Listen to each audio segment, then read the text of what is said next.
Come on. Ladies and gentlemen, welcome back to the Miskatonic. I completely forget where we left off last time. I think I'm supposed to go around again with Charlotte, just looking at the others, making sure everything is working well. We got some strange object. We had an investigation last time, I remember. We went to some outpost in I forgot where. We went to some outpost, I remember that much. And from there on I don't remember anything actually. Right, so seems like they're just all the same people. It's gotta be someone from the occult science department who's responsible for extracting brain goo from people. Best to keep my snooping here for now. Oh, okay, so I can't go out there.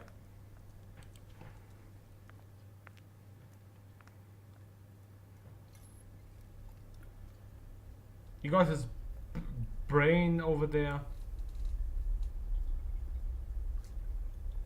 What the hell is that? Hey guys! Whoa, what's this wiggling meat slab? That right there, a piece of Cthulhu skin.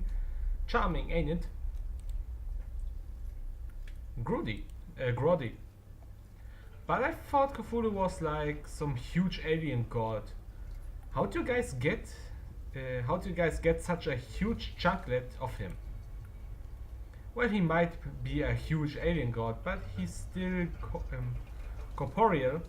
We? Funny story, there's a lost underwater in the Pacific called Arlie? I don't know how to say that actually. I have no freaking plan. That used to act as the prison of Cthulhu. Coulter spent a couple of thousand years trying to get him out of there, but a few years ago some Norwegian whaling crew accidentally let Cthulhu out of his cage. As Cthulhu chased their yacht out of this desperation, the crew decided to ram his face with their boat. This caused Cthulhu's head to explode into mushy goo, disabling him, but his head slowly started reforming the moment it exploded. Okay.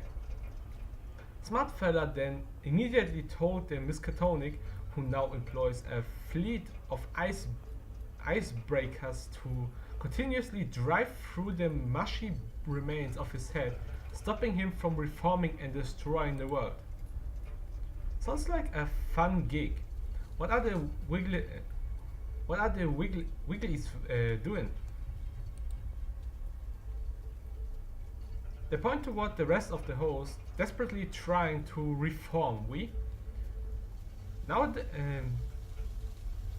Nowadays our supply ship uses small pieces of Cthulhu flesh to point the way to relay.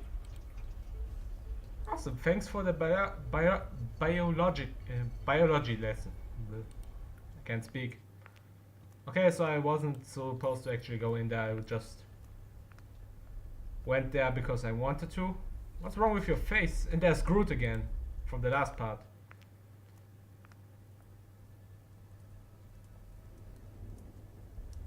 Bob's office. Can I just go in there again? Charlotte, finished with your patrol? Yep, all quiet in the Eldritch front. Awesome, it's getting late and most of the staff tuck in early, so you can take the rest of the night off. Great, I guess I better go on everyone else's body clocks then. I'll be in my room if you need me. Well, I'm no closer to figuring out who's behind the brain goo, but there are a few folks acting suspicious. It might just be dark humor, a coping mechanism, but it sounds like some of these guys are fine with gruesome shit happening to innocent people. I mean, it's not like there isn't plenty of gruesome shit happening to innocent people out there already. But that doesn't excuse kidnapping people and collecting brain goo. First thing tomorrow, I'm gonna find out who it is.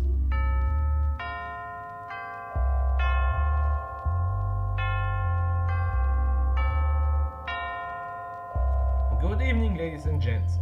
Mindy here, wishing you all a pleasant and fulfilling evening, pushing the boundaries of occult science with little regard to ethic or consequence. Oh, Shap, don't tell me she does this every night. And now everyone's favorite part of the show, Mindy's Muse. Yeah, I'm reading that right, Mindy's Muse, giving you cheerful and uplifting stories from around the world. Uplifting in the sense that it reminds people that our precious little university isn't actually a bastion of liquid shit and human suffering compared to the rest of the world. At least not the worst one. Firstly, there have been reports of sighting in rural Russian village of a strange new supernatural species described as pipedal humanoid constructions roughly 15 feet tall with a skin made of a thin clear glass.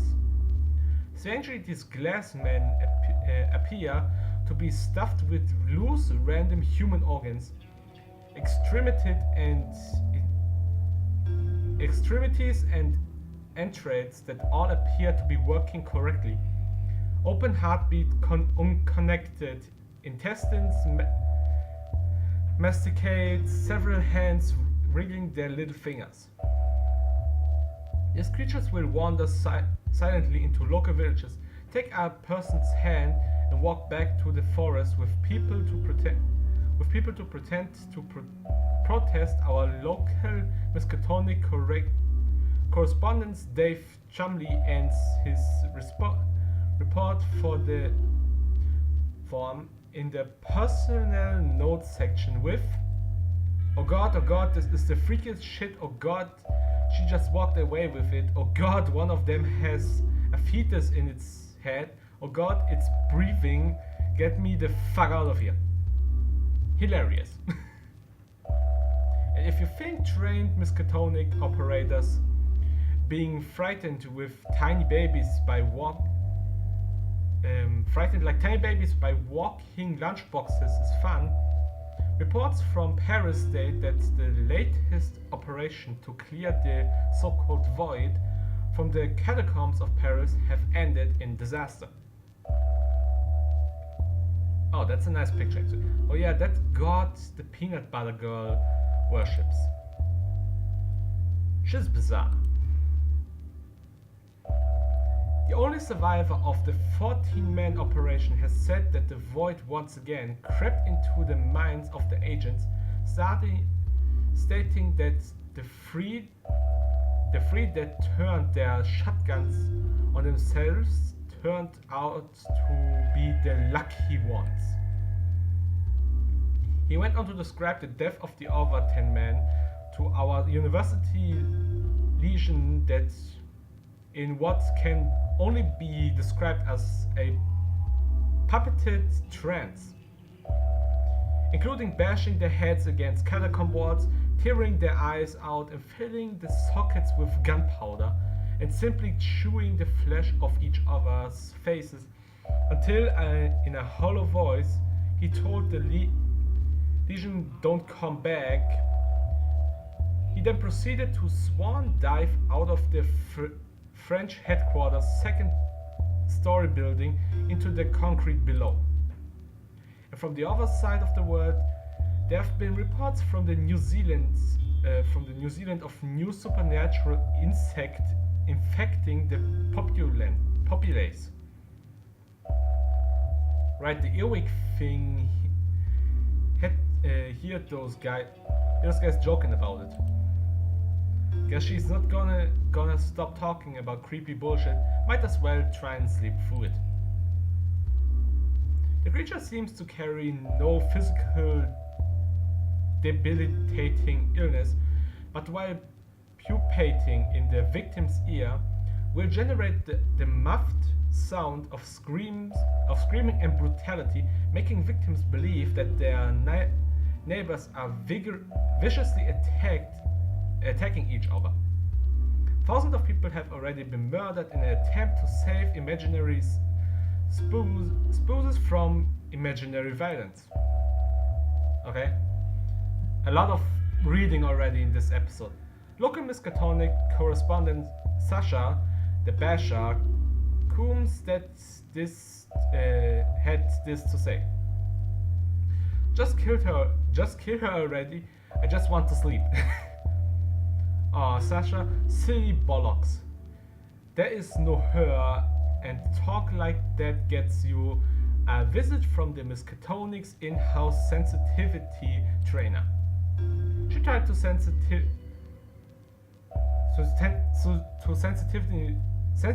train me once, back when we were allowed to flirt at work. I had never done it before, but the cute lad from the literature department said he was uncomfortable when I sat up opposite him with a bowl of spaghetti, stared at him and screamed, "This could be us," before throwing my head down into the meal. That would have worked in England. Long story short, sensitivity training can suck my spaghetti. Man, I still feel the branding iron on my back. The ice water hosing. The bloody speech. This'll learn ya not to be insensitive. She guffaws, whipping hot dry dog chains across my dangling broken body. Might as well call it a corpse, the damage on it. Still taste blood at the thought of it. Though that might be someone else's. Are we done now? Holy crap! And we are back in the morning, or what?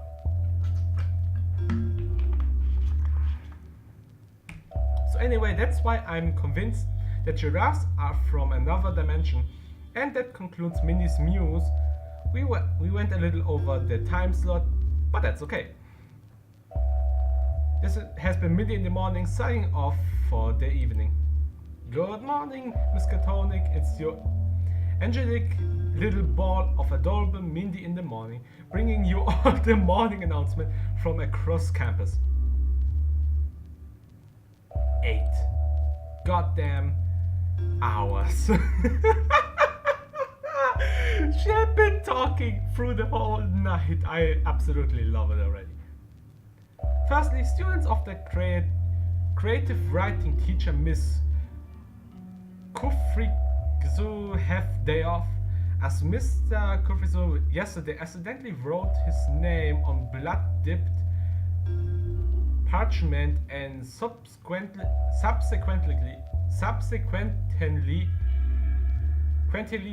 opened a nexus to his cadaverous homeworld, swallowing the entire post office. The post office, of course, being rife with blood and parchment.